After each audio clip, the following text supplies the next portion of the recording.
¿Cuántos están listos para la palabra de Dios? Vamos a orar, vamos a cerrar nuestros ojos, vamos a poner este momento en las manos del Señor y oremos. Buen Padre y Dios eterno, te damos gracias por esta hermosa mañana que nos permite, Señor, buscar tu rostro, estar delante del trono de tu gracia, Señor. Padre, en esta hora queremos escuchar tu voz, que ministres nuestros corazones, Señor, que tu palabra, que es la verdad, Señor, que podamos no solo oírla, sino también entenderla y ponerla por obra, Señor. Padre, sabemos que hay un diseño perfecto en tus planes, Padre bendito. Queremos entenderlo, queremos conocerlo y lo más importante de todo, saber que nosotros somos parte de ese plan y queremos participar y estar dentro y no fuera del plan perfecto, del diseño de Dios que hay para todos nosotros. Padre, abrimos nuestro corazón, somos tierra fértil. Tu palabra es la semilla que sembrará en nuestros corazones. Daremos fruto, fruto en abundancia, fruto que permanece en el nombre poderoso de Cristo Jesús. Gracias, Padre. Amén y amén. Gloria a Dios. Yo busqué en la inteligencia artificial, consulté una pregunta y la escribí, le puse ejemplos sobre el diseño perfecto de Dios. Yo quería ver qué ejemplos me daba la inteligencia artificial sobre el diseño perfecto de Dios. Y yo quisiera que escucháramos la respuesta que Miguelito nos la puso en audio. El concepto del diseño de Dios se ve reflejado en la complejidad, el orden y la belleza que se encuentran en la naturaleza y en el ser humano.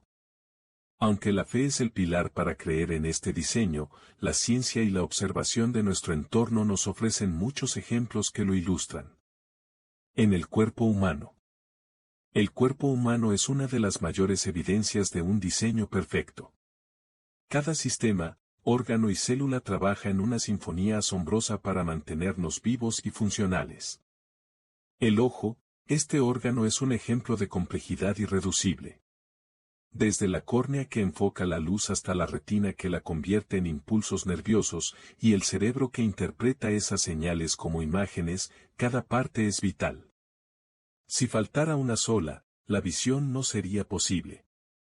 Es un sistema intrincadamente coordinado que no pudo haber evolucionado paso a paso por casualidad.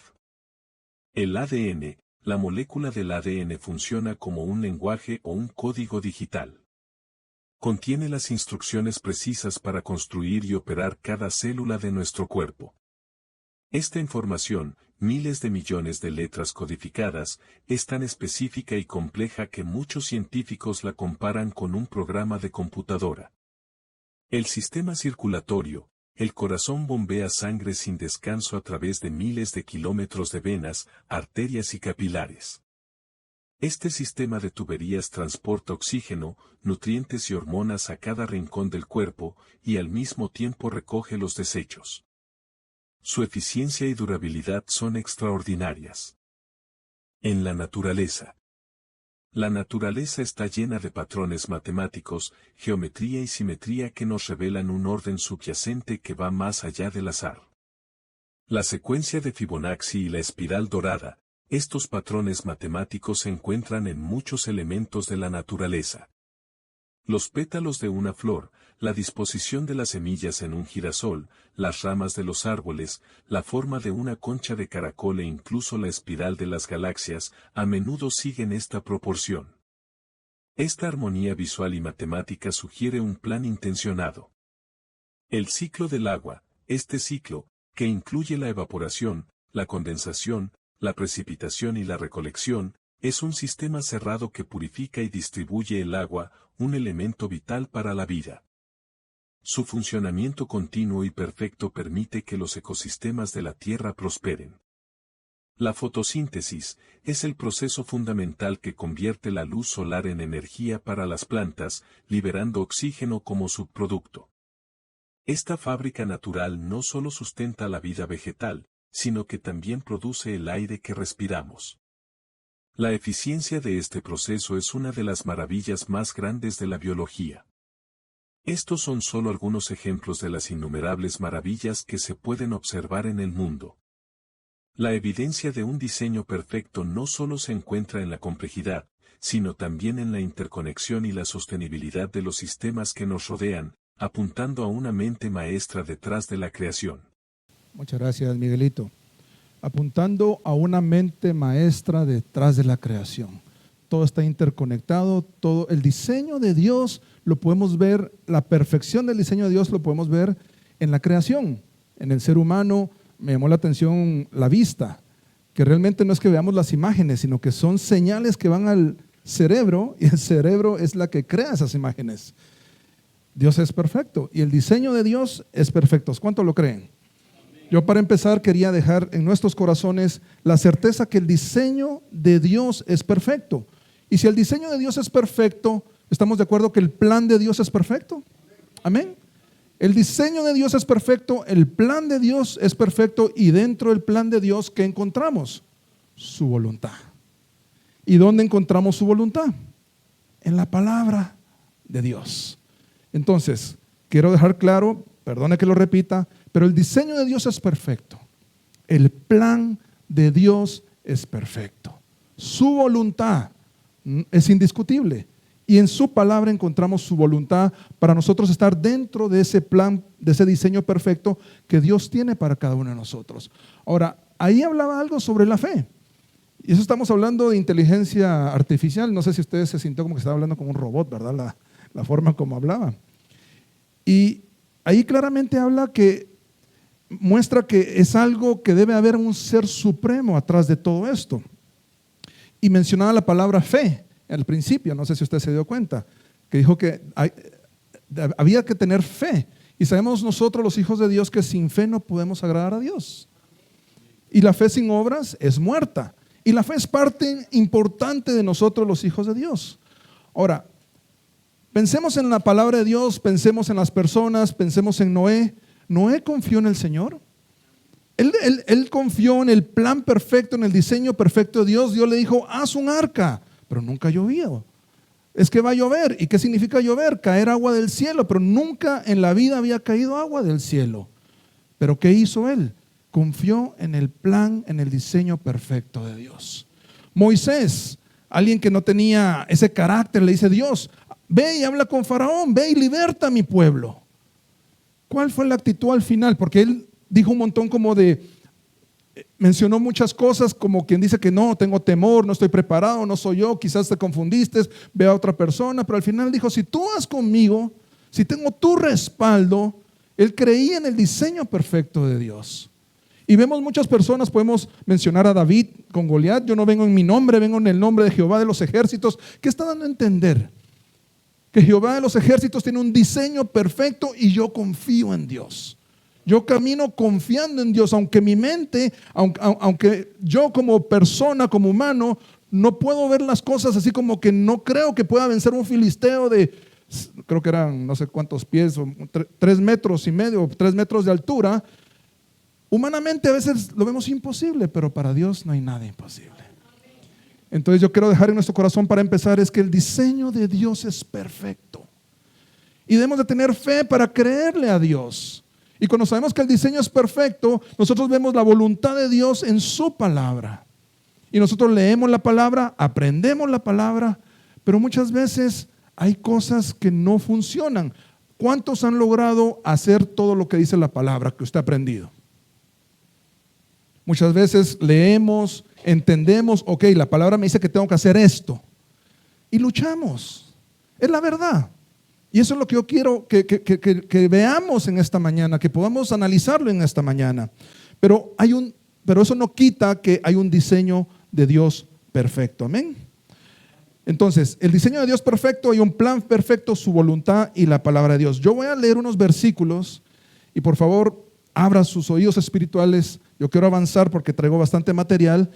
Y voy a leer algunos versículos y quizás no me voy a meter tanto a los versículos, pero yo sé que el Espíritu Santo va a hablar a nuestros corazones. Isaías 55, 8 y 9 dice, porque mis pensamientos no son vuestros pensamientos, ni vuestros caminos mis caminos, dijo ¿quién? Jehová. ¿Cómo son más altos los cielos que la tierra? Así son mis caminos más altos que vuestros caminos. El camino que tú piensas que estás caminando, que es el mejor, Dios tiene un camino mucho más alto, así también como los pensamientos. Y mis pensamientos más que vuestros pensamientos. Romanos 12:2 dice: no os conforméis a este siglo, sino transformaos por medio de la ¿qué? Renovación de vuestro entendimiento. Lo que nosotros pensamos, lo que hay en nuestro corazón. Diga conmigo, lo que hay en mi corazón es muy importante. Y vamos a ver más adelante un poco de eso. No os conforméis a este siglo, sino transformaos por medio de la renovación de vuestro entendimiento, para que comprobéis cuál es la buena voluntad de Dios, que es agradable y perfecta. La palabra de Dios nos guía a toda verdad. Yo creo que no tenemos duda de eso, ¿verdad? La palabra de Dios es verdad y la palabra de Dios nos guía a qué es lo que Dios quiere que hagamos. Amén. Ahora, Hebreos 4:12 dice: porque la palabra de Dios, ¿cómo es? Es viva y eficaz y más cortante que toda espada de dos filos, y penetra hasta partir el alma y el espíritu, las coyunturas y los tuétanos, y discierne los pensamientos y las intenciones del corazón. Según Timoteo 3:16 y 17 dice: toda la escritura es inspirada por Dios, no hay duda. ¿Y útil para qué? Para enseñar, para redarguir, para corregir, para instruir en justicia, a fin de que el hombre de Dios sea perfecto, enteramente preparado para toda buena obra. Amén. Entonces, nosotros leemos la palabra, nosotros estudiamos la palabra, y hay muchos conceptos, muchos mandamientos, muchas instrucciones de parte de Dios que nosotros podemos encontrar en la palabra de Dios. Y yo en esta mañana quiero enfocarme en el tema de la palabra con respecto al sustento del ministerio. ¿Cómo el ministerio debe de sostenerse según ese plan de Dios? Según ese diseño perfecto de Dios. ¿Estamos de acuerdo que hay un diseño perfecto? ¿Sí? Ahora que hablé sobre sustento, no sé si alguno así como que, pues por ahí. No, hay un diseño perfecto de Dios. ¿Estamos de acuerdo? Con eso empecé. Hay un diseño perfecto de Dios y hay un diseño perfecto de Dios. ¿Para qué? Para el sustento del ministerio, para el sustento de la obra de Dios. Amén. Vamos a empezar hablando sobre la ley mosaica, porque muchas veces vamos a entender un poco esto sobre el sostenimiento de la obra de Dios. En el tiempo de Moisés, él sube al Sinaí, él regresa con las leyes, y ahí empieza el tiempo que conocemos, el tiempo de la ley. ¿Y qué dice Números 18, 21 al 24? Si quieren lo buscamos. Hoy sí voy a dar un poco de tiempo para leerlo más despacio y leerlo juntamente con usted. Números 18 del 21 al 24. Aquí estamos hablando del diseño de Dios en el momento de la ley, en el tiempo de la ley mosaica. Es un sistema basado en ofrendas, en diezmos y porciones específicas de los sacrificios que tomaban los levitas y los sacerdotes. Todos los sacerdotes son levitas, mas no todos los levitas son sacerdotes. ¿Sí? Los sacerdotes son los descendientes de Aarón. Esos son los que tenían el derecho en ese tiempo de ser sacerdotes, los descendientes de Aarón. Todos venían de la tribu de Leví, pero no todos los levitas podían ser sacerdotes. Tenemos Números 18, 21, 24. Amén. Ok, la palabra de Dios dice de esta manera: y he aquí yo he dado a los hijos de Leví, la tribu de Leví, todos los diezmos en Israel por heredad. ¿Por qué? Por su ministerio. Ellos eran los ministros de Dios, por cuanto ellos ¿qué? Sirven en el ministerio del tabernáculo de reunión, que también después servían en el templo, cuando ya se construyó el templo. Y no se acercarán más los hijos de Israel al tabernáculo de reunión para que no lleven pecado por el cual mueran, mas los levitas harán el servicio del tabernáculo de reunión. Ellos son los servidores en el tabernáculo. Y ellos llevarán su iniquidad, estatuto perpetuo para vuestros descendientes, y no poseerán heredad entre los hijos de Israel. Todos recibieron tierra en Canaán, en la tierra prometida, mas la tribu de Leví no recibió, porque la heredad de ellos, el sostén O sea, ¿para qué era la tierra? No solo era para poseerla, sino que la tierra que recibieron las otras tribus era para hacerla producir, vivir de eso y comer de eso. ¿Sí? Dios tiene un diseño perfecto. Dios tomó en cuenta eso. Entonces los levitas no tenían tierra. Ellos no podían sembrar, cosechar y poder vivir de eso. Entonces, ¿cuál era la heredad que ellos recibieron? Los diezmos y las ofrendas. Amén. Entonces, estatuto perpetuo para vuestros descendientes, y no poseerán heredad entre los hijos de Israel. Porque a los levitas he dado por heredad, ¿qué cosa? Los diezmos de los hijos de Israel, que ofrecerán a Jehová en ofrenda. Por lo cual les he dicho, entre los hijos de Israel no poseerán no poseerán heredad. Ahora, en los tiempos de Moisés, en el tiempo de la ley, el diezmo no era negociable. El diezmo era una obligación.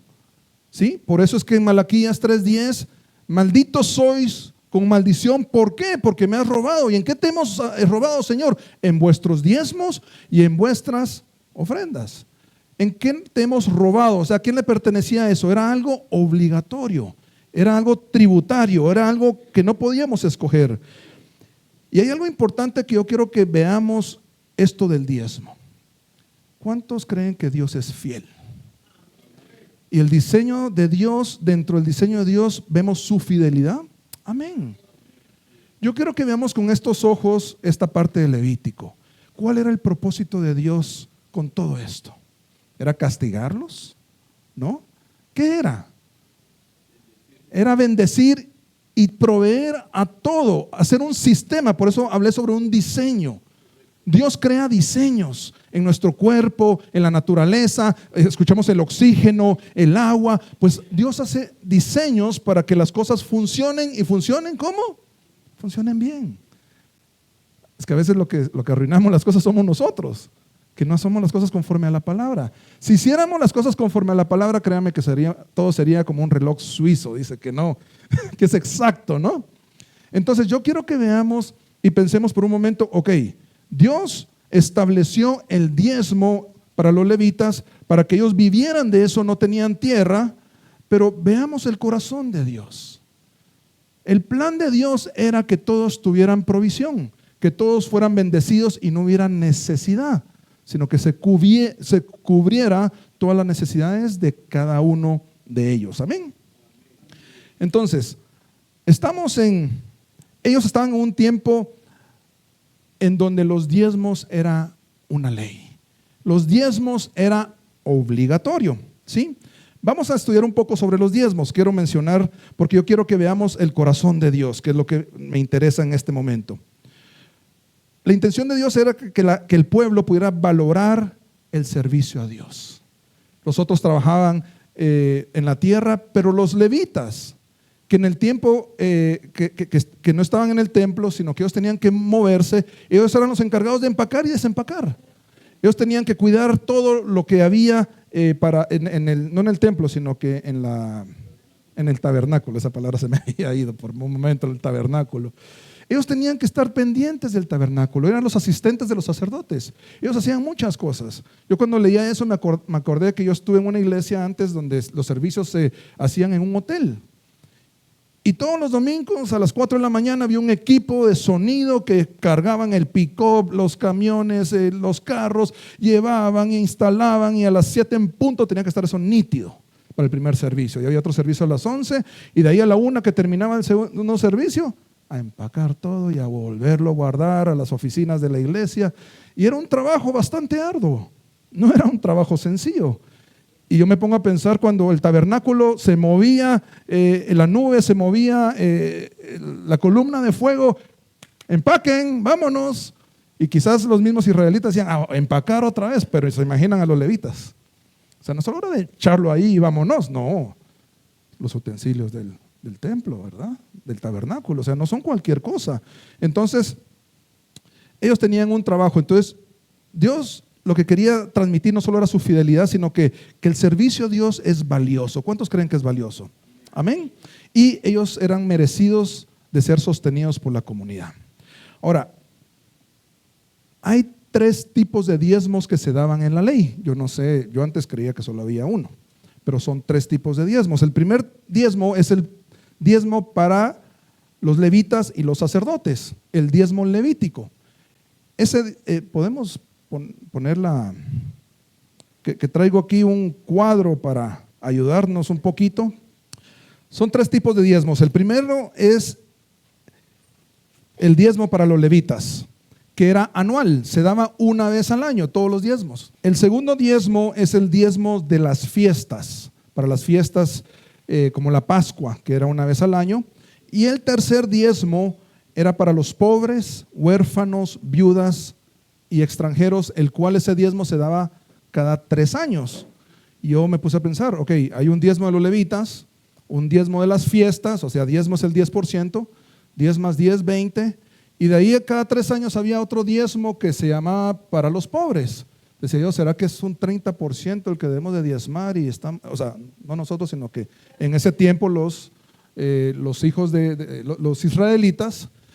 Y realmente la cosa funciona en ciclos de 7 años. En ciclos de 7 años. Usted puede leer en la palabra de Dios, yo le puedo dar las citas si lo quiere escribir ahorita, que no lo escribí aquí. El diezmo levítico está en Levítico 27, 30 al 33. Levítico 27, 30 al 33. El diezmo de las fiestas está en Deuteronomio 14, 22 al 26. ¿Está bien que me quede de este lado? ¿Sí? Deuteronomio 14, del 22 al 26, el diezmo de las fiestas. Y el tercer diezmo para los pobres es el Deuteronomio 14, 28 en adelante. Aquí se me comió un pedazo de papel, por eso no veo dónde termina, pero usted búsquelo en Deuteronomio 14, 28 y usted lo verá. Entonces, hay 3 tipos de diezmos en el tiempo de los levitas, en el tiempo de la ley. Los ciclos eran los ciclos de 7 años. ¿Qué significa? En el año 1 y en el año 2 se pagaba el diezmo levítico y el diezmo festivo, que es un 20%. 10 y 10 es 20. Entonces, el primer año y el segundo año se pagaba 20%. El tercer año yo me pregunté, ¿será que se paga el 30? 10 más 10 más 10 son 30, ¿no? Pero yo estaba investigando y dice que el tercer año solo se paga el diezmo levítico y el diezmo para los pobres. ¿Y qué sucede en este año con las festividades? ¿Será que no hay festividades? Pregunté yo. Y lo que yo pues estudié dice que en ese año donde no había diezmo para las festividades, probablemente ellos ahorraban de los primeros diezmos del año 1 y 2, ahorraban para el tercer año. Primera opción. Segunda opción, ellos también podía ser que tomaban del diezmo levítico para los pobres parte de eso para las festividades. Y la tercera es la que me sonó más razonable, que la tercera es que las personas con gozo venían y daban una ofrenda extra. ¿Sí? Se acercaban y decían, es la festividad, pero este año no toca, pero la festividad sí toca. Entonces, ¿qué hacemos? Bueno, la cooperacha, vamos a hacer la fiesta, ¿sí? Entonces, el año 4 y 5 al igual, y esto es lo que me interesó mucho y me llenó de gozo saber que el séptimo año es un año sabático, donde la tierra tiene que descansar. En el séptimo año no había siembra, había que dejar descansar la tierra. Entonces yo dije, ¿y de qué van a comer? ¿De qué van a comer todos? Porque todos comían de la tierra, del fruto de la tierra y el ganado. Entonces el séptimo año había que dejar la tierra descansar. ¿Y qué es lo que van a comer? Y usted puede leer en Éxodo y en Levítico, aquí los versículos si lo quiere apuntar, hay algo que realmente ministró mi corazón. Y eso tiene que ver con la confianza en el Señor, la fe. En confiar que el diseño de Dios es perfecto. A pesar de que nosotros vengamos año 1, año 2, recogemos, y el 7 Dios dice que no sembremos. ¿Y de qué vamos a vivir? Pero ellos sabían, porque Dios ya les había hablado, les había dado instrucciones cuál era el diseño perfecto de Dios. ¿Y qué es lo que sucedía? En el año 6, Dios sobreabundaba la cosecha de tal manera que lo que recogían en el año 6 les alcanzaba para comer, vivir, disfrutar y hacer todo lo que tenían que hacer para el año 6, el año 7, incluso el año 8. ¿Por qué? Porque el año 8 iban a empezar a sembrar, no iban a recoger. Entonces dije yo, Dios es fiel. Dios ha tomado en cuenta hasta el último detalle. Y a veces uno dice, no, pero es que a Dios de repente se le olvidó esto, se le olvidó que es el cumpleaños de mi esposa, y el otro domingo, tú sabes, Señor, y bueno, y no, Dios conoce todo, todo. Él tiene el control de todo. Por eso es que cuando di el ejemplo de Moisés, de Noé, de David, en el corazón de ellos, ¿qué pensaban acerca de Dios? ¿Que Dios tenía el control? Amén. Y aquí aquí el pueblo de Israel, en el año 7, ellos no se preocupaban. Ellos seguían con las festividades, seguían con los diezmos o sea, seguían con todas las actividades porque había tal abundancia en el año 6. A veces decimos, bueno, ojalá que este año llueva para que la cosecha sea buena. Y tenemos dudas, ¿será que pasará? ¿Será que no que pasará? Ellos tenían la certeza, la convicción que en el año 6 iban a triplicar sus cosechas. Yo no sé si usted puede ver la mano de Dios, pero yo sí la miro. Y por eso es que yo quise que viéramos esto. Ahora, yo quiero que veamos otra cosa. El primer diezmo, ¿a quién cubría? Los receptores, levitas y sacerdotes. El diseño de Dios para mantener a los servidores del Señor era con este diezmo anual. De ahí Dios pensó ¿en qué? En el festivo. Dice, las celebraciones y fiestas en el lugar central de adoración. La familia del dador, levitas y extranjeros, ellos venían y se reunían una vez al año, la Pascua. ¿Y quién va a poner esto? ¿Quién va a poner lo otro? No es que aquel puso más. No, el 10%. Era un diezmo que todos tenían que dar y con gozo lo disfrutaban. ¿Sí? Entonces, cuando nosotros tomemos la Santa Cena y tengamos esa fiesta nosotros, hagámoslo con gozo. Hagámoslo con gozo. Para ellos era muy importante. Y esto lo hacían en Judá. Lo hacían en Judá. Y las personas que vivían muy lejos, o sea, era difícil transportar el diezmo como los cabritos, el ganado y el aceite, las zanahorias, las cebollas y todo eso. Entonces ellos podían venderlo donde ellos vivían, llevar el dinero y en Judá compraban para hacer la festividad. Amén. Y vemos el tercero, Dios no se olvida de nadie. Dios no se le olvida nada. Eso es lo que quiero que también tengamos en nuestro corazón. Dios ve cada detalle y no se le olvida nada. Este diezmo, ¿para quién era? Para los más vulnerables. Levitas, extranjeros, huérfanos, viudas y cualquiera que fuera necesitado. Amén. Lo podemos ya levantar, por favor. Entonces, vemos que Dios tomó en cuenta todo en el tiempo de la ley. Ahora, yo quiero que veamos que el diezmo no solo empezó o solo funcionó en el tiempo de la ley. El diezmo aparece en Génesis con Abraham y vemos que aparece alguien llamado Melquisedec. Eso lo vemos en Hebreos capítulo 7. Si quiere, vámonos a Hebreos 7. Hebreos 7.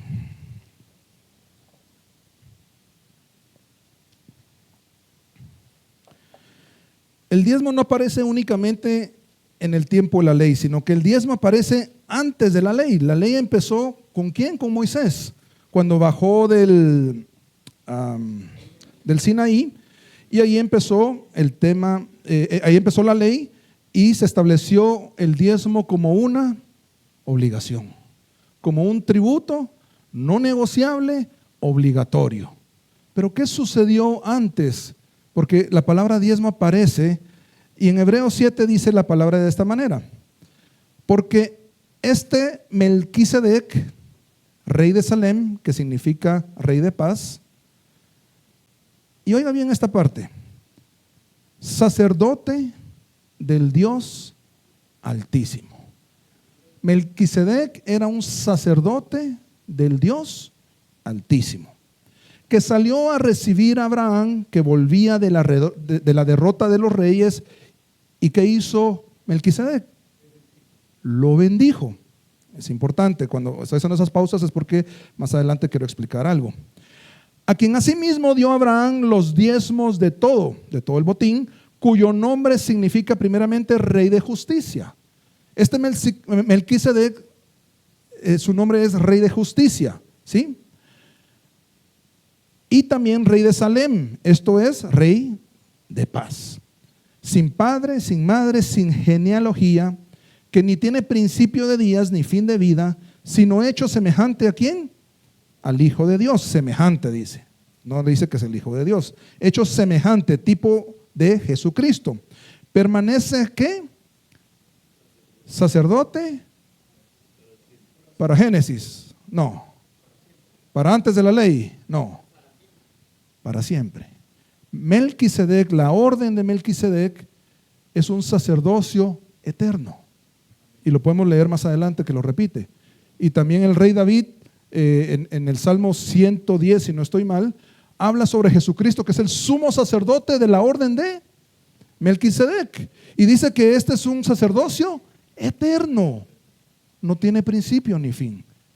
Entonces, el sacerdocio de Melquisedec es un sacerdote para siempre. Considerad pues cuán grande era este, a quien aún Abraham el patriarca dio los diezmos del botín. Veamos esto por un momento. ¿Quién era Abraham en ese tiempo? Abraham era Abraham, ¿no? ¿Sí? O sea, la gente lo reconocía, tomó 324 hombres, no recuerdo la cantidad, pero eran 300 algo. 318 hombres, ahí puse un refuerzo por si algunos se cansaban, ¿no? Y fue a rescatar a Lot, ¿sí? Y venció la coalición de 4 reinos, ¿sí? Pero Abraham era una persona muy importante y Abraham tenía una relación con Dios. La palabra de Dios en el Nuevo Testamento habla que Abraham era amigo de Dios, así dice, ¿verdad? O sea que Abraham tenía una relación con Dios. En la parte espiritual, Abraham, él estaba seguro de lo que estaba viviendo y él dependía de Dios. Él era alguien, el padre de la fe, creía en Dios, hacía lo que Dios le decía. Sabemos lo que pasó con Isaac, etcétera, etcétera. Pero a mí me llama la atención que Abraham, siendo el que era, reconoció a Melquisedec que era alguien de autoridad. Era un sacerdote del Dios Altísimo. Es cierto, era gobernador, rey y sacerdote, era rey de Salem. Pero él reconoció autoridad. ¿Y a quién le entregó los diezmos Abraham? ¿Al rey de Sodoma que pasó antes? No. A Melquisedec. ¿Y por qué a Melquisedec? Porque Abraham sabía que este era un sacerdote del Dios Altísimo y que representaba la presencia de Dios, en donde cuando él daba los diezmos lo estaba entregando ¿a quién? A Dios. Otra pregunta. Cuando Abraham entregó los diezmos, ¿era obligatorio? ¿Era por tributar porque era ley? Él lo hizo por su propia voluntad. Por eso es que después vemos a Jacob, dice, y si me bendijeres, entonces yo daré. ¿Por qué? Porque no era obligatorio. Por eso Jacob viene y menciona de esa manera el diezmo. Si me bendijeres y yo regresare a este lugar con tu paz, con tu bendición, etcétera, etcétera, yo daré mis diezmos. Abraham había reconocido a Melquisedec como el sacerdote del Dios Altísimo. ¿Y qué es lo que quería hacer Abraham? Honrar a Dios. Decir, Señor, venimos de la guerra, me diste la victoria, yo quiero honrarte, quiero glorificarte, quiero ofrecerte este diezmo para ti. Y era algo voluntario, no era algo obligatorio, más con los levitas sí era obligatorio. Ciertamente los que de entre los hijos de Leví reciben el sacerdocio, tienen mandamiento de tomar del pueblo los diezmos según la ley. Aquí está hablando de la ley, es decir, de sus hermanos, aunque estos también hayan salido de los lomos de Abraham.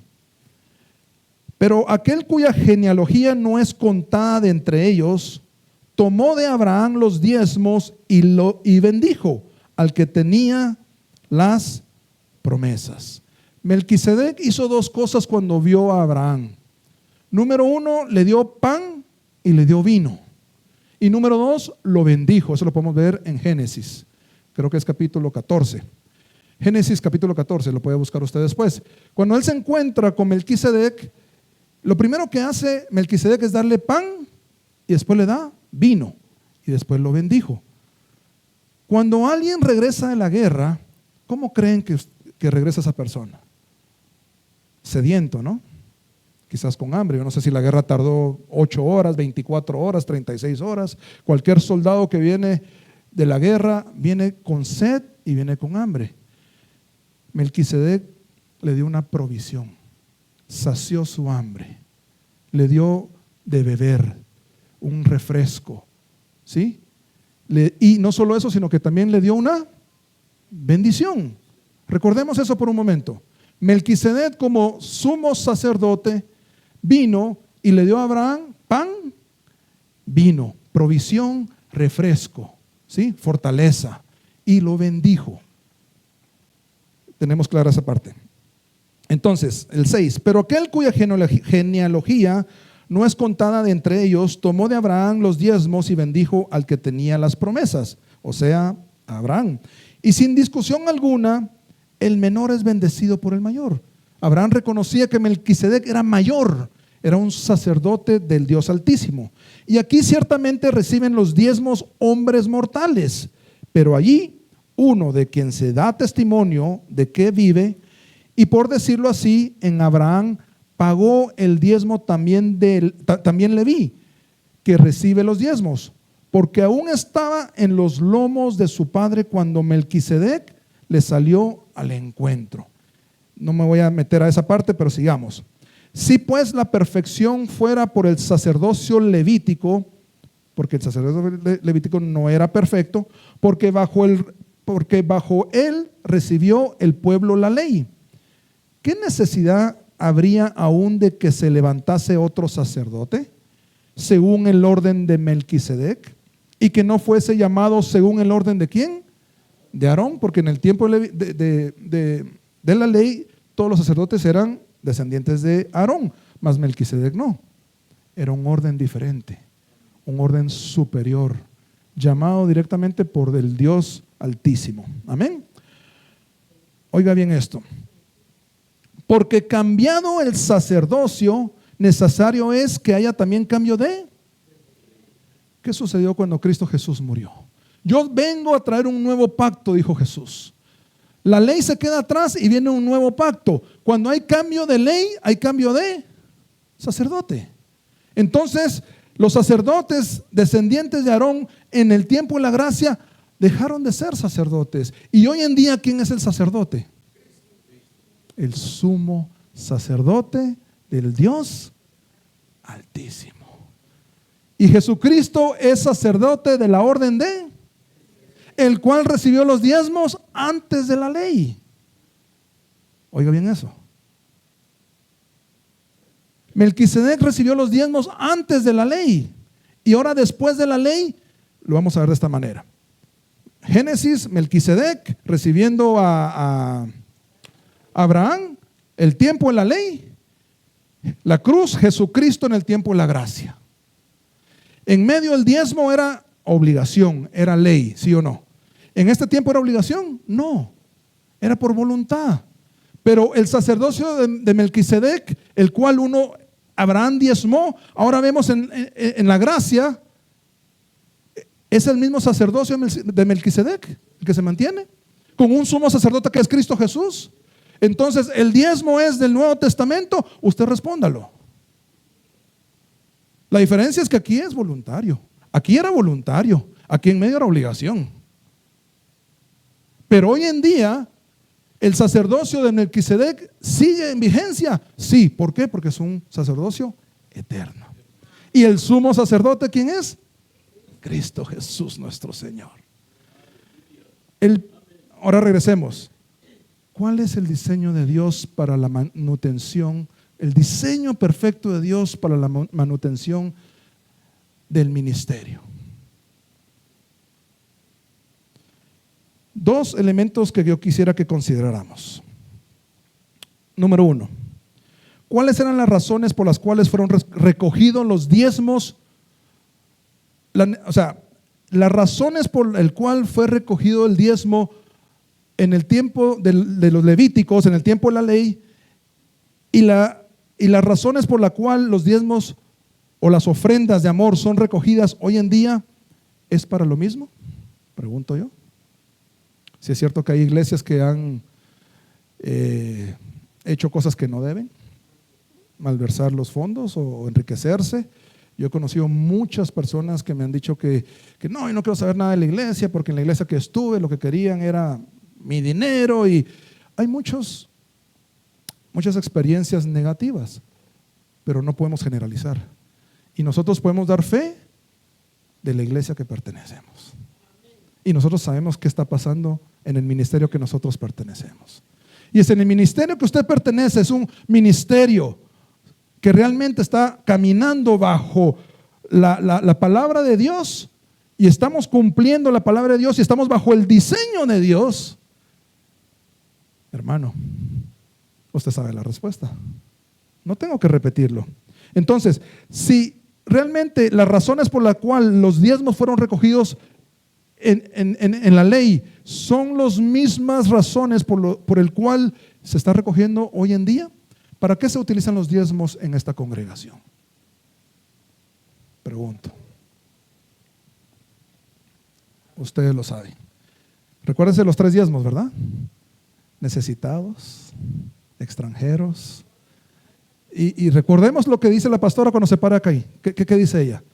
Estamos ayudando a unos misioneros, estamos dando aquí en el basurero, estamos dando aquí en San Lucas, en el Manzanillo, estamos haciendo esto, estamos haciendo lo otro. ¿Estamos cumpliendo el propósito? La razón por la cual se recogen las ofrendas y los diezmos está dentro del diseño de Dios, ¿sí o no?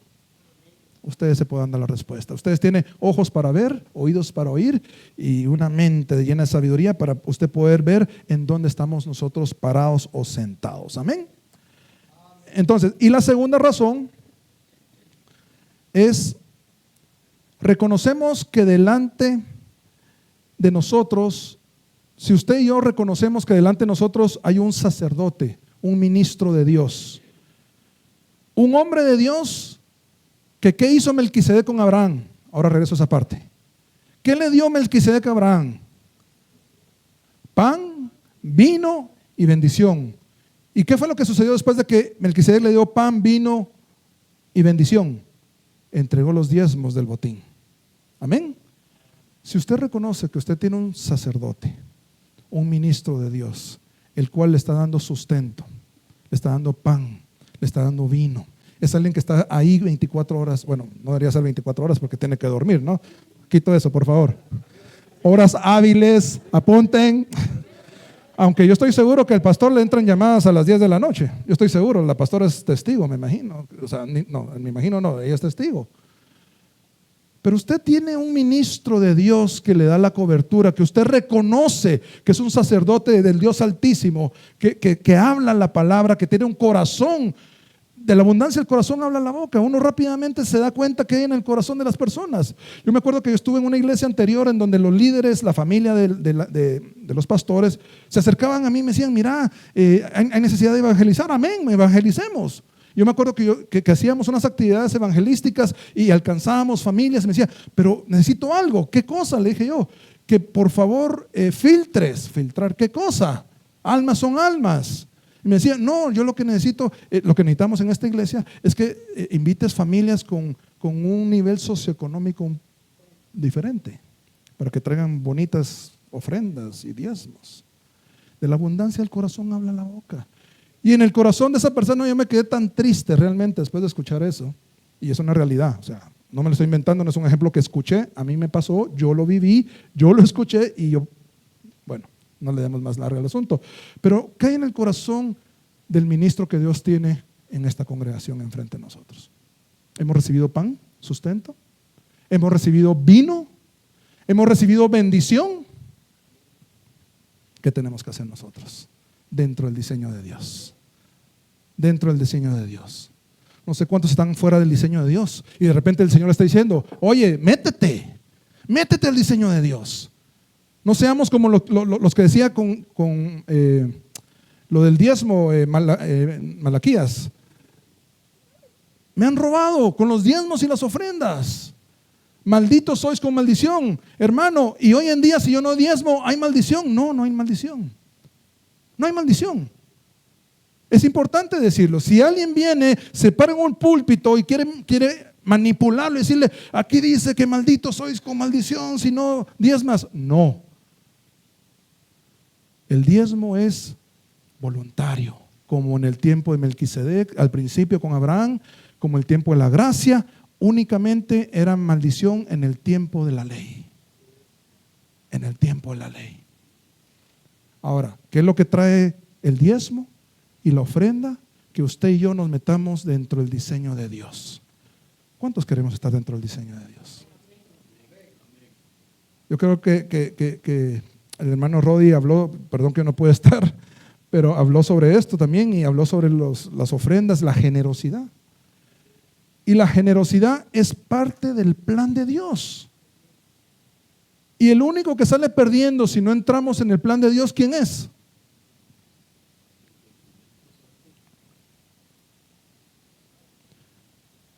Hebreos 5, 9, 10 dice: y habiendo sido perfeccionado, vino a ser autor de eterna salvación para todos los que le obedecen. Ese es Cristo Jesús.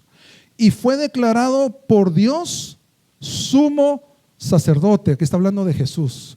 Jesús es el sumo sacerdote ahora después de la crucifixión, el nuevo pacto. Jesús es el sumo sacerdote según la orden de un sacerdocio eterno. Y por lo mismo, usted y yo somos llamados ¿qué? Reyes y sacerdotes.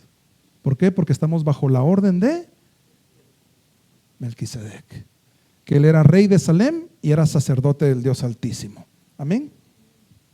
Ahora, veamos un poco qué habla la palabra de Dios en el Nuevo Testamento para el tiempo de la gracia. Usted y yo estamos ahorita en el tiempo de la gracia. Ya vimos lo que sucedió anteriormente, pero hablemos un poco del tiempo de la gracia. Y Pablo, el apóstol Pablo, fue alguien que habló mucho sobre todo esto. Y si usted analiza el corazón de Pablo, podemos identificar qué estaba pasando con la iglesia. Habían iglesias que realmente no le interesaba estar dentro del diseño de Dios, lo voy a decir de esa manera. Pero había iglesia como la de Filipo, la de Filipenses, que ellos sí tenían un corazón agradecido, un corazón, y venían, y el mismo Pablo le dice, miren, lo que ustedes han hecho es ofrenda grata, olor grato, sacrificio vivo, ¿a quién? A Dios. ¿Abraham a quién quería agradar? ¿A Melquisedec? A Dios. ¿A quién quería agradar la iglesia de Filipos? A Dios. ¿A quién queremos agradar nosotros? 2 Corintios 9, del 6 en adelante. 2 Corintios 9, del 6 al 13, vamos a leer. Aunque ya no terminé Hebreos, pero vamos a dejar Hebreos por un lado. Usted lo termina de leer, Hebreos 7, que ya no seguí con Hebreos 7. Dice la palabra de Dios de esta manera: pero esto digo, el que siembra escasamente. Pablo está hablándole a la iglesia, enseñándole, instruyéndole, tratando de meter a la iglesia dentro de ¿qué? Del diseño de Dios. Por esto digo, el que siembra escasamente también segará escasamente, y el que siembra generosamente también segará, generosamente también segará. Cada uno dé como propuso en su corazón. ¿Qué significa? Cada uno dé voluntariamente, ¿sí o no? Lo repetimos. Cada uno dé conforme propuso, ¿en dónde? Entonces la pregunta es, ¿qué hay en nuestro corazón? ¿Qué hay en nuestro corazón? Yo hablé sobre el diseño de Dios y yo hablé que el diseño de Dios es toda la palabra. Estamos enfocándonos en un punto, ¿no? Que es el sostenimiento del ministerio. Pero vamos a irnos un poquito para otro lado para que veamos el diseño de Dios y la voluntad de Dios con respecto al corazón. Usted viene y ha escuchado más de 100 veces una prédica acerca del perdón. y el pastor o el predicador viene y dice, tú tienes que perdonar, y le explica y le dice, le da ejemplos, y usted dice, no hombre, es que usted no sabe lo que hay en mi corazón. En mi corazón hay dolor, hay amargura. Es que usted no vivió lo que yo viví. Es que usted no sabe lo que me pasó. Es que la muerte de este ser querido para mí fue, Dios me abandonó. ¿Y por qué no logramos cumplir la palabra de Dios? Cuando yo empecé, hablé y dije, cuando usted viene, lee la palabra, la entiende, y hay muchas cosas que no logramos accionar, vivir la palabra, ¿sí o no? Entonces, tenemos que hacernos esta pregunta cada vez que esto suceda en nuestras vidas. ¿Qué hay en tu corazón? ¿Cuál es el estorbo en tu corazón que no te permite vivir la palabra de Dios? Perdonar. Tengo que perdonar porque tengo que vivir la palabra de Dios. No puedo. ¿Por qué? ¿Qué hay en tu corazón? ¿Por qué no puedes perdonar? ¿Qué tienes que rendirle al Señor? ¿Qué tienes que hacer? Ahora regresemos con la ofrenda. Regresemos con la ofrenda de amor. La ofrenda es voluntaria. Amén. ¿Qué hay en tu corazón? Limosnas. Lo que me sobra. ¿Por qué? ¿Por qué hay eso? El Espíritu Santo de Dios nos pregunta en esta mañana, ¿por qué das lo que das? Revisa tu corazón. Yo no lo puedo revisar, el vecino no lo puede revisar. Tú mismo tienes que revisar tu corazón. Es cierto que Dios conoce tu corazón, pero Él te manda la palabra y te dice y te dice y te repite y está ahí, y Jesucristo está intercediendo por nosotros en el nombre de Jesús, que esa palabra penetra hasta lo más profundo, como estábamos leyendo ahí, esa espada de dos filos que llega hasta lo más profundo, al llegar a los tuétanos, coyunturas, etcétera, etcétera. Pero al final, ¿qué hay en tu corazón? ¿Qué hay en nuestro corazón? Yo no sé qué hay en tu corazón, pero hay algo que yo quiero mencionar en esta mañana. Muchas veces en el corazón lo que hay es miedo, temor. Hay miedo. No, pero es que, Señor, tú sabes cuánto gano yo. Y si doy más, no me alcanza. Si ahorita no me alcanza, ¿cómo me va a alcanzar después? Si doy el doble, el triple. Pongámonos a pensar en el antiguo, con los israelitas en el tiempo de la ley. ¿Les alcanzaba? ¿Por qué? Porque Dios es fiel. El diseño de Dios es perfecto. El plan de Dios es perfecto. ¿Usted es hijo de Dios? ¿Usted confía en Dios? ¿Usted cree que el diseño de Dios es perfecto? Entonces, el miedo es contrario a todo lo que estamos hablando. Por eso yo quise empezar con eso del diseño de Dios. Si usted y yo tenemos la certeza que somos hijos de Dios y que Dios tiene el control, David dijo, Dios tiene el control contra ese incircunciso, no va a poder contra mí. Cuando Moisés dijo, no, si tú vas conmigo yo voy, pero si tú vas conmigo. La confianza en Dios, estar dentro del diseño de Dios. ¿Usted y yo estamos dentro del diseño de Dios o vivimos una vida más natural en donde decimos, no, pero es que no alcanza? Y por eso yo doy lo que doy. Y como dicen que lo que hay en mi corazón, y en mi corazón hay esto, las moneditas o lo que haya en su corazón. Y no estoy diciendo que todos tienen el mismo corazón. Hay personas que tienen ese corazón dador y Dios lo mira y lo felicito. Porque el corazón generoso, el que siembra generosamente, ¿cómo va a cosechar? Aunque más adelante vamos a leer que no es por negocio que vamos a hacerlo, pero es una ley de Dios. Y esa parte me gustaría explicarla bien, porque si es cierto que estamos hablándole que mire, usted no tiene que diezmar, ni ofrendar, ni traer su ofrenda para que Dios lo bendiga. Ok, estoy de acuerdo. Pero si usted no ofrenda generosamente, ¿cómo va a ser sus finanzas? El que siembra escasamente. Entonces, pastor, fíjese que es que mis finanzas, tengo topadas las tarjetas. Y lo más loco es decir, ofrenda más. Es el secreto o es la clave, porque la palabra lo dice. Y Pablo lo repite en un montón de versículos. El que da, recibe. ¿Sí? El que da generosamente, recibe generosamente. Y el que no da generosamente. Y es cierto, nos paramos aquí y den conforme a su corazón. No den por negocio. Pero Dios quiere que usted sea prosperado. No se quite eso de la mente. Dios quiere que sus hijos, ¿quién quiere ver a un hijo pasándola en Niágara en bicicleta? Decía Marlon ayer. ¿Quién quiere ver a uno de sus hijos pasando el Niágara en bicicleta? Uno quiere ver a su hijo prosperado. Y en todo sentido, no solo materialmente, ¿verdad? Pero, ¿qué es lo que hay que hacer? Ser generosos. Entonces, ya me perdí un poquito aquí. Vamos a ver. 2 Corintios 9, 6, 13. Pero esto digo, me voy al siguiente versículo.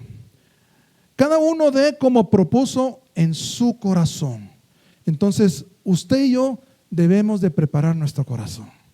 Tenemos que analizar qué hay en nuestro corazón y decir, Señor, yo me quiero presentar delante de ti con un corazón que esté dentro del diseño de Dios, con un corazón que esté conforme a la voluntad de Dios, con un corazón que te agrade.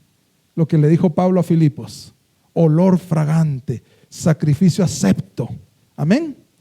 Y dice, cada uno dé como propuso en su corazón, no con tristeza, ¿sí? No con tristeza, ni por necesidad, que es lo que estábamos explicando, pero si es cierto que no es por necesidad, usted debe saber que la consecuencia de no ser generoso es la escasez. Y ahí viene la necesidad. Así de sencillo. Porque Dios ama al dador alegre. Y poderoso es Dios para hacer que abunde en vosotros toda gracia, a fin de que teniendo siempre en todas las cosas todo lo suficiente, ese es el plan de Dios, abundéis para toda buena obra, como está escrito, repartió, dio a los pobres, su justicia permanece para siempre. Y el que da semilla al que siembra y pan al que come, proveerá ¿y qué? Multiplicará vuestra sementera y aumentará los frutos de vuestra justicia, para que estéis enriquecidos en todo, para toda. Mire qué bonito es tener esa libertad y decir, no, aquí Dios me ha proveído y yo puedo ayudar al pobre, yo puedo hacer esto. Esa liberalidad es lo que Dios quiere que lleguemos y que tengamos cada uno de nosotros, la cual produce por medio de nosotros acción de gracias, porque la administración de este servicio no solamente suple lo que a los santos le falta. Oiga bien eso. Esta bendición no solo suple a lo que a los santos le falta, sino que Dios da en más abundancia. Los diezmos en Levítico, Dios le daba la cosecha solo para lo que ellos consumían. No, Dios ya tenía pensado ese 10% para los levitas. Él ya tenía pensado ese 10% para las fiestas. Él ya tenía pensado ese 10% para los pobres y necesitados. Él ya tenía todo preparado. Y Dios, usted es diferente a los que estaban anteriormente. Usted es la oveja perdida y la que ponen ahí y dicen, no, Dios no me ama, Dios no me quiere. No, usted es amado por Dios. Usted es parte del plan de Dios. Porque la administración de este servicio no solamente suple a los santos falta, sino que también abunda en muchas acciones de gracia, pues por la experiencia de esta administración glorifican a Dios por la obediencia que profesáis al Evangelio de Cristo y por la liberalidad de vuestra contribución para ellos y para todos. Amén. Voy a regresar un poquito al tema del miedo. El miedo es uno de los obstáculos mayores para que nosotros podamos estar dentro del diseño de Dios.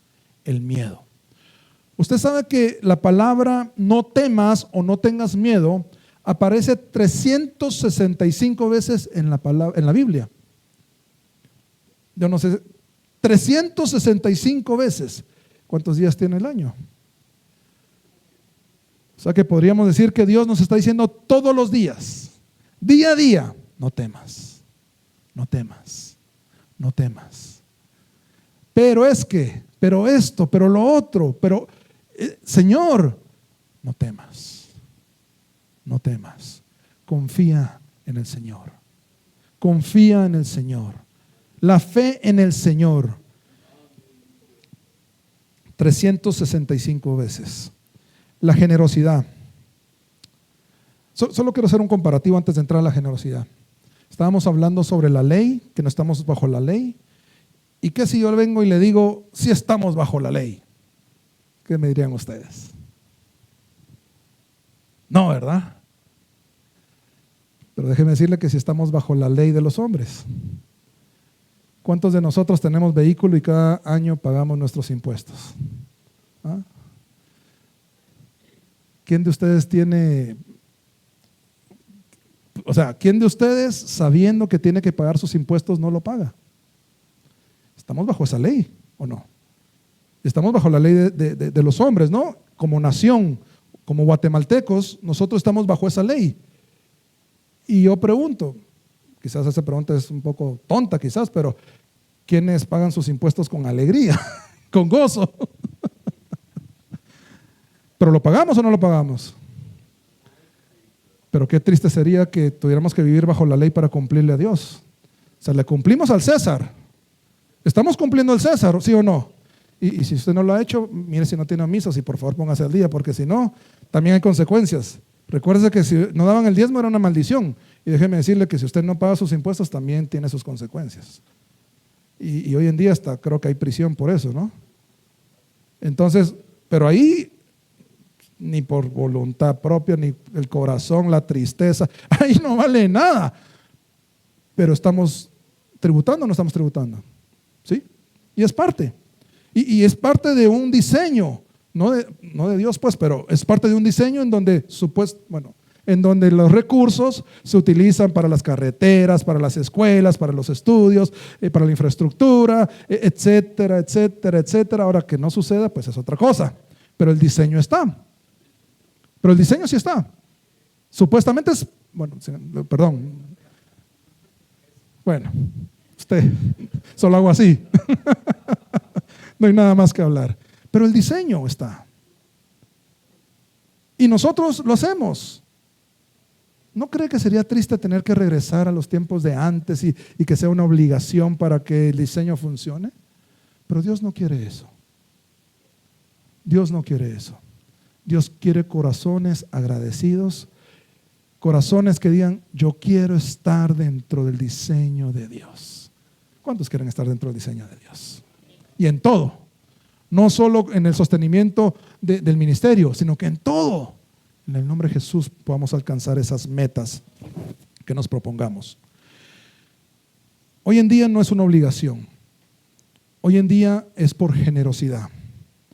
Hablamos de Filipenses, voy a leer algunos versículos que dice, lo voy a leer rápido, voy a tratar de no explicar mucho. Dice Filipenses 4, 15, 16, dice, y sabéis también vosotros, oh Filipenses, que al principio de la predicación del Evangelio, cuando partí de Macedonia, ninguna iglesia participó conmigo.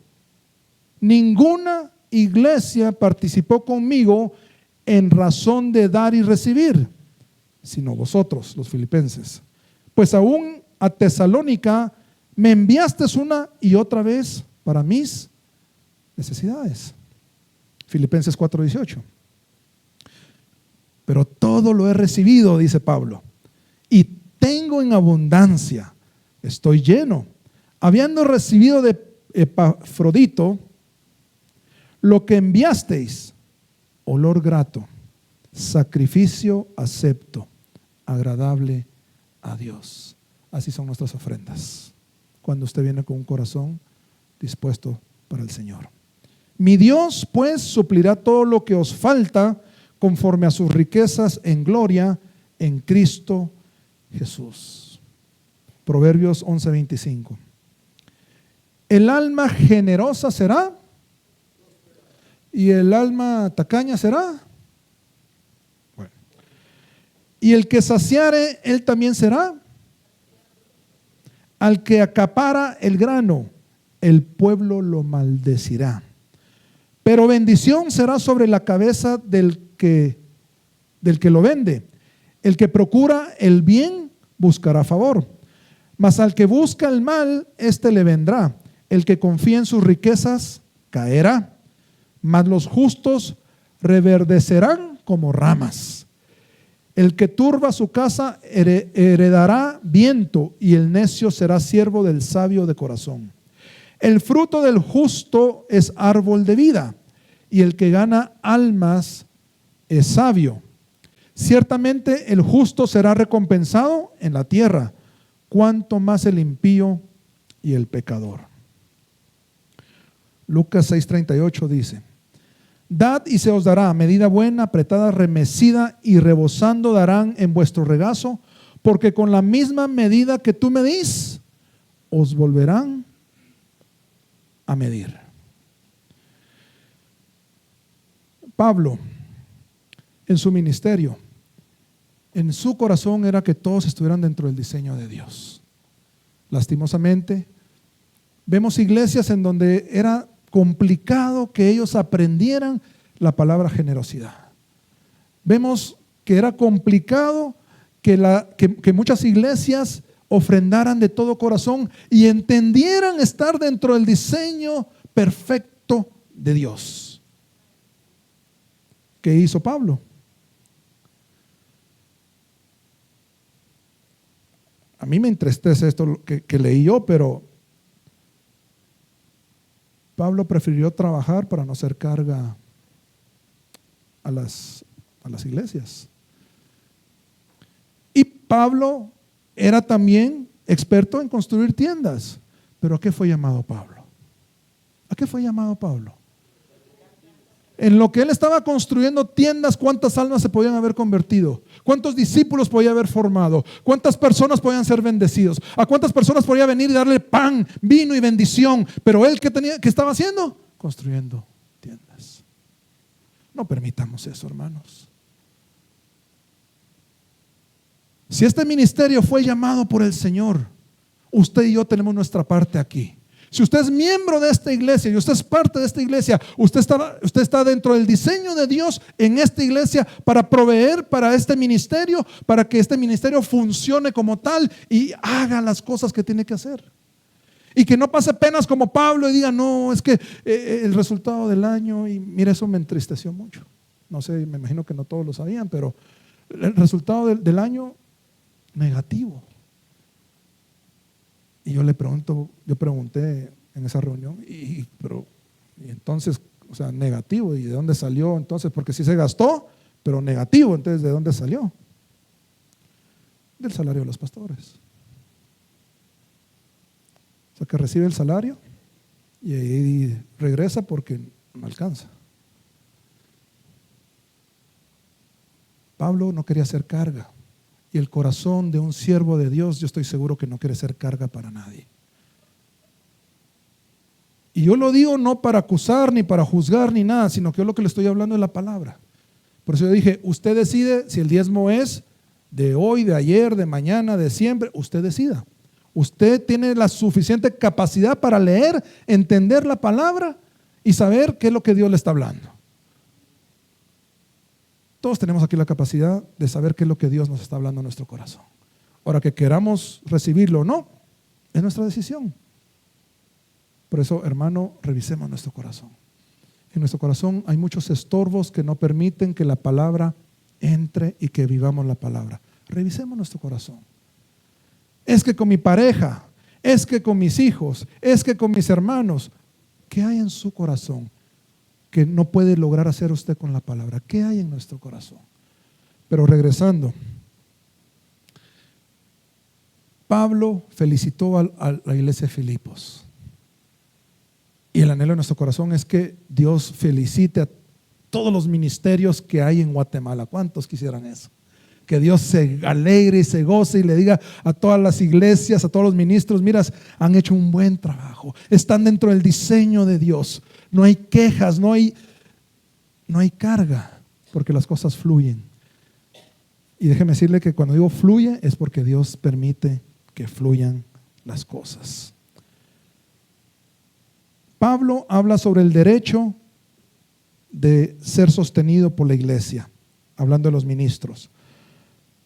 Primero de Timoteo 5:18 dice, pues la escritura dice, no pondrás bozal al buey que trilla, y digno es el obrero de su salario. La palabra digno. Y tristemente, no sé, usted quizás ha escuchado anteriormente, bueno, hace 40 años, así cuando se cantaban los coritos que estábamos cantando, decían, no, es que el que quiere servir al Señor va a pasar hambre, decían antes, ¿no? No sé si se acuerdan, hace 40, 50 años. No, es que todo aquel que quiera dedicarse a la obra va a pasar hambre. Y habían iglesias pequeñas. Y muchas veces hubo necesidad, pero Dios fue fiel. Pero hoy en día eso ha cambiado. Y tristemente ahora miran como que si el servirle a Dios fuera un negocio para enriquecerse. Y fuera no trabajo, sino que fuera un hobby. Miren, yo no sé ustedes, hermanos, cuando ustedes le sirven al Señor, yo espero que todos ustedes le sirvan al Señor, pero cuando por lo menos a mí me toca pararme aquí en este púlpito, mi esposa no me dejará mentir cuántos días, o sea, uno le dedica tiempo, y no le estoy diciendo para que me aplaude, no, sino que yo lo digo porque yo quiero que valoremos, que era parte de lo que Dios quiere en el tiempo de la ley, que valoremos el servicio de los levitas, el servicio de los sacerdotes, el servicio de los ministros. ¿Cuántas noches sin dormir? Y yo no estoy aquí para poner a nadie como una víctima, sino que la intención de mi corazón es que podamos abrir nuestros ojos. Cuando Pedro fue llamado por Jesús, ¿qué estaba haciendo? Pescando. ¿Y era un trabajo pescar? ¿Sí? Y cuando fue llamado por Jesús y le dijo, ya no seréis pescador de pescados, sino que pescador de hombres. ¿Ahora ya no es un trabajo o sí es un trabajo? Dejó todo y se dedicó a eso. Y muchas veces pensamos que la obra de Dios no es un trabajo. Déjeme decirle que es un trabajo. Y no solo hay un cansancio natural, sino que hay un cansancio espiritual, porque hay una lucha espiritual grande. El poder estudiar la palabra, predicar lo que se está enseñando, no crea que el enemigo afuera esté bravo, enséñele más. No, hay una lucha, y una lucha fuerte. Muchas veces me toca a mí predicar y en el camino se me mete alguien así como quien dice, enojate, ¿verdad?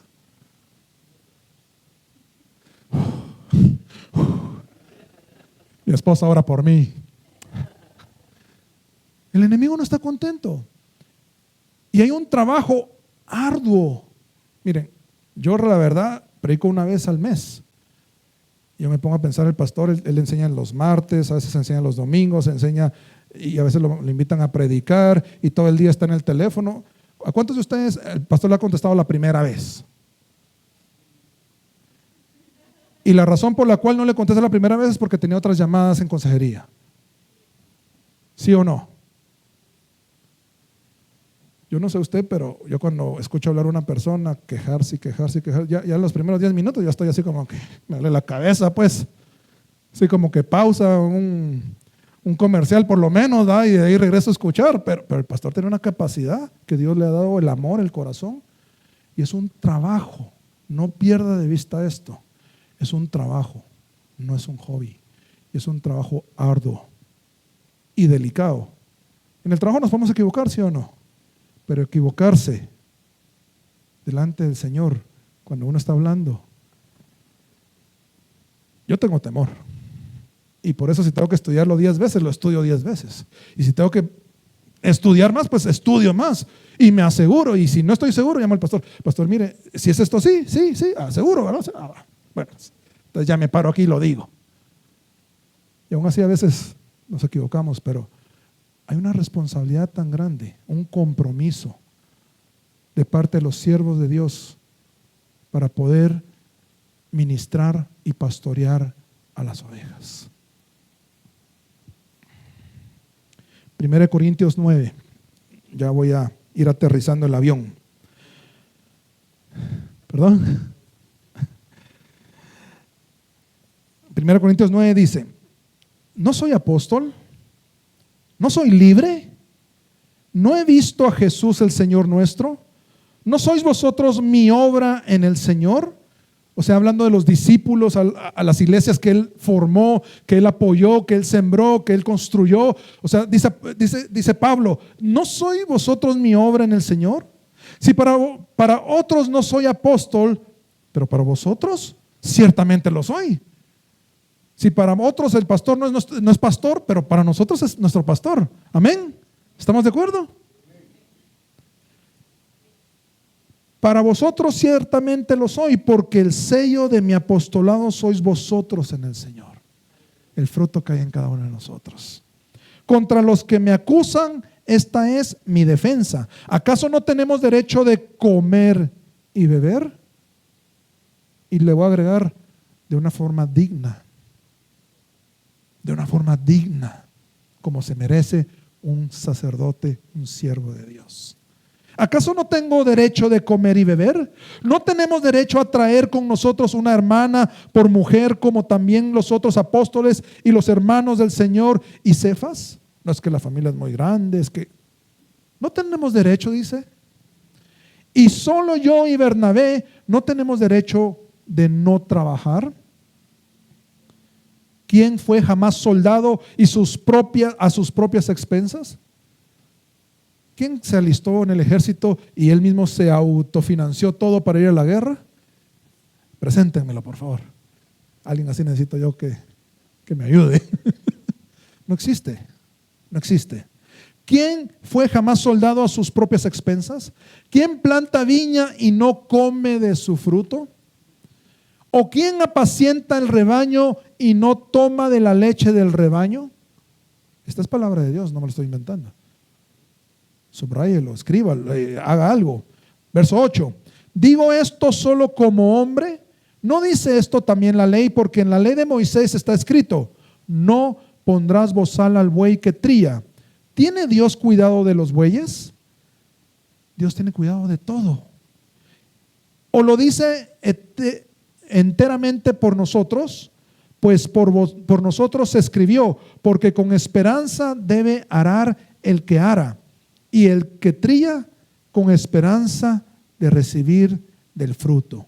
Si nosotros sembramos entre vosotros lo espiritual, que es lo que nosotros recibimos, ¿es gran cosa que seguemos vosotros lo material? ¿Cuánto les pueden poner un precio a lo espiritual? ¿Verdad que no? Si otros participan de este derecho sobre vosotros, ¿cuánto más nosotros? Pero no hemos usado de este derecho, oiga bien eso. Pablo no usó de ese derecho, sino que lo soportamos todo. Pero hay una frase que me gusta, que mucha gente me lo dice, ese es el debe ser. ¿Cuál es el debe ser? ¿Cuál es el diseño de Dios? ¿Qué es lo correcto? Que los siervos de Dios soporten eso. Pero no hemos usado de este derecho, sino que lo soportamos todo por no poner ningún obstáculo al evangelio de Cristo. ¿No sabéis que los que trabajan en las cosas sagradas comen del templo? ¿Y que los que sirven al altar del altar participan? Así también ordenó el Señor, y los que anuncian el evangelio que vivan del evangelio.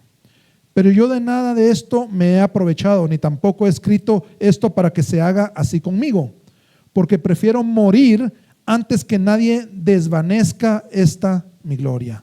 Pues si anuncio el evangelio, no tengo por qué gloriarme, porque me es impuesta necesidad. Y ay de mí si no anunciare el evangelio. Está bien claro de lo que tiene que hacer el ministro aquí en este momento, Pablo. Mateo 10, 9 y 10 dice: no os proveáis de oro, ni plata, ni cobre en vuestros cintos, ni de alforja para el camino, ni de 2 túnicas, ni de calzado, ni de borbón, porque el obrero es digno de su alimento. Aquí Jesús le está hablando ¿a quiénes? A sus discípulos. Los está enviando. La gran comisión los está enviando: ir a predicar, liberen a los cautivos, sanen a los enfermos. Y Jesús les dice: hagan todo esto y vayan. Vamos a empacar maletas, vamos a prepararnos. Espérense, no lleven ni oro, ni plata, ni bronce en su billetera, porque el cinto era su billetera en ese tiempo, ¿no? No lleven. No lleven túnicas, no lleven sanguchitos, no lleven nada. ¿Por qué? Porque el obrero es digno de su trabajo. Vamos a buscarlo, por favor. Mateo 10, y quiero leer bien, que eso no lo apunté. Busquemos Mateo 10, por favor, del 9 y 10.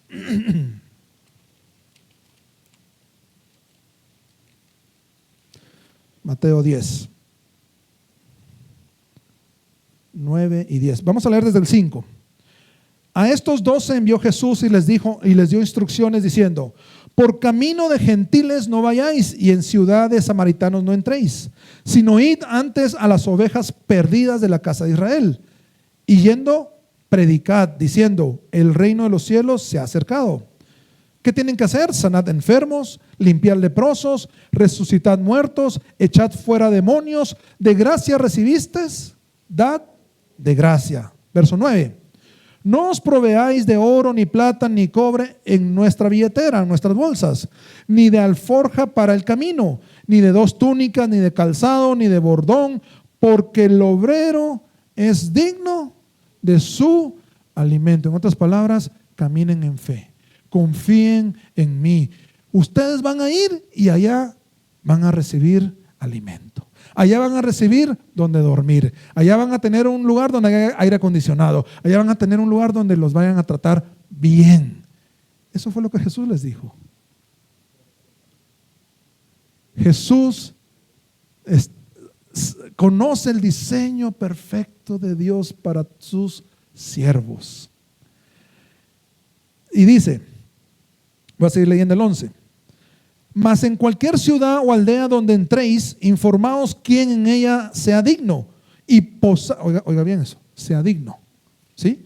Y posad ahí hasta que salgáis, y al entrar en la casa saludadla, y si la casa fuera digna, ¿sí?, vuestra paz vendrá sobre ella. Usted lleva la bendición, el ministro lleva la bendición, Melquisedec dio la bendición a Abraham. El siervo de Dios tiene esa bendición. Mas si no fuere digna, vuestra paz se volverá a vosotros. Y si alguno no os recibiere, ni oyere vuestras palabras, o sea que no todos iba a ser color de rosa, por decirlo así.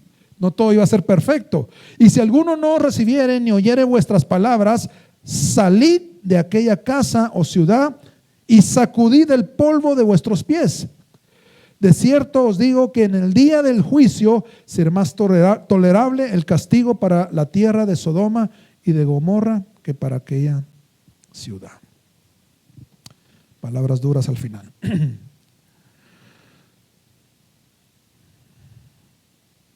¿Cuál es la labor de un ministro? ¿Cuál es la labor de un pastor? ¿Es fácil? Les dejo esa pregunta en su corazón. Y quisiera orar, quisiera ministrar en esta mañana. Si usted se quiere poner de pie, póngase de pie. Si usted quiere quedarse sentado, quédese sentado. Y yo quiero empezar ministrando, motivándole a usted, preguntando qué hay en nuestro corazón con respecto a los diezmos y a las ofrendas. Cerremos nuestros ojos y tome un momento y escudriñe usted mismo su corazón. ¿Hay temor? ¿Hay duda? ¿Cuál es el obstáculo el cual usted no ha logrado vivir esa palabra de generosidad, vivir esa palabra del diezmo, vivir esa palabra de estar dentro del diseño de Dios que es perfecto? El cual muchos dudan, muchos dudaron, pero usted y yo hemos sido llamados en esta mañana a confiar en el diseño perfecto del Señor. ¿Qué hay en nuestro corazón? Y si Dios le ha hablado en esta mañana, no solo con respecto a las finanzas, sino que Dios el Espíritu Santo le ha redarguido, porque la palabra de Dios redarguye, nos enseña, nos mueve esa silla. Y usted ha identificado algo que en la palabra de Dios usted la conoce, usted sabe y usted no ha logrado. Puede ser el arrepentimiento, puede ser la relación entre pareja, puede ser la relación entre padre e hijo.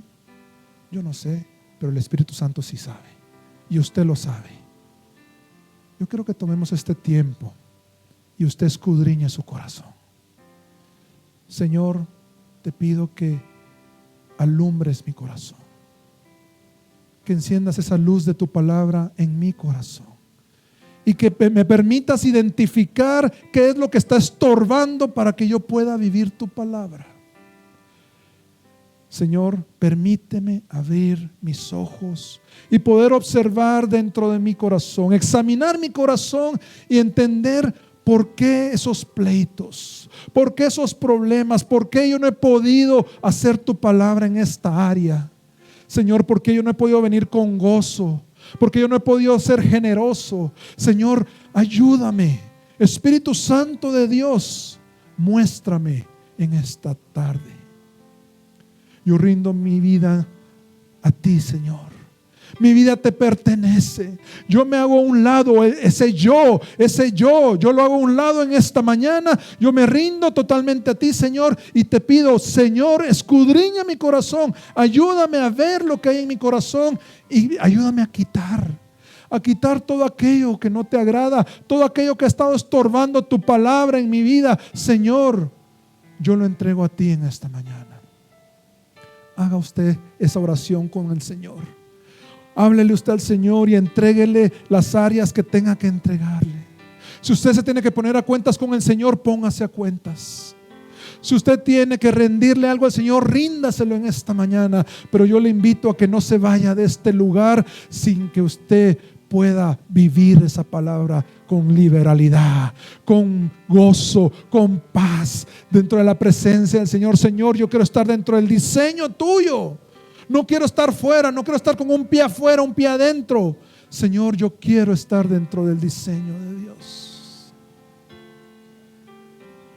Señor, el diezmo o no diezmo, Señor, tú has hablado a tu pueblo. Lo que yo sé es que hay un sumo sacerdote, que es el Señor Jesús, que es sacerdote eterno. Y yo presento mis ofrendas ante Él. Yo presento, si usted quiere llamarle diezmos, llámele diezmos. Yo presento eso delante de ti. Yo quiero estar dentro de ese diseño, Señor. Dios quiere bendecirnos. Señor, permítenos abrir nuestro entendimiento para la palabra generosidad. Señor, permítenos entender que la generosidad no significa que voy a ser más pobre. Que la generosidad no significa que me va a hacer falta. Que la generosidad no significa que no me va a alcanzar. Todo lo contrario. Mentira del enemigo, en el nombre de Jesús lo reprendemos. Y yo entiendo la verdad. Y la verdad me hará libre. Y la verdad me mostrará la voluntad de Dios, que es agradable y perfecta. La buena voluntad de Dios es agradable y perfecta. Señor, permíteme abrir mis ojos y entender bien tu palabra y saber que la generosidad es parte de lo que tú has sembrado en nuestros corazones como tus hijos. Gracias, Señor. Gracias, Señor. El Espíritu Santo está ministrando nuestros corazones.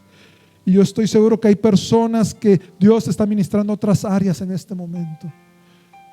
Vamos a dejar otro tiempo para que usted siga en esa ministración. Gracias, Señor. Si me hace falta fe, Señor, dame esa fe. Yo creo en ti, Señor. Yo confío en ti, Señor. Aunque mis ojos vean lo contrario, Señor, yo confío en ti, Señor. Aunque nunca haya llovido, yo voy a construir esa arca, Señor. Aunque yo sea tartamudo, yo voy a ir a hablarle a Faraón. Aunque yo sienta que no tenga fuerzas ni capacidad, yo voy a sacar el pueblo de Israel. Porque tú estarás conmigo. Porque tú estarás conmigo. Gracias, Señor. Bendita es la palabra de Dios. Yo recibo la palabra. Ayúdame a vivir la palabra, Señor. Yo anhelo cumplir tu palabra, Señor. Yo anhelo caminar sobre tu palabra. Lumbrera a mi camino es tu palabra, Señor. Gracias, Señor, por tu palabra. Gloria sea al Señor.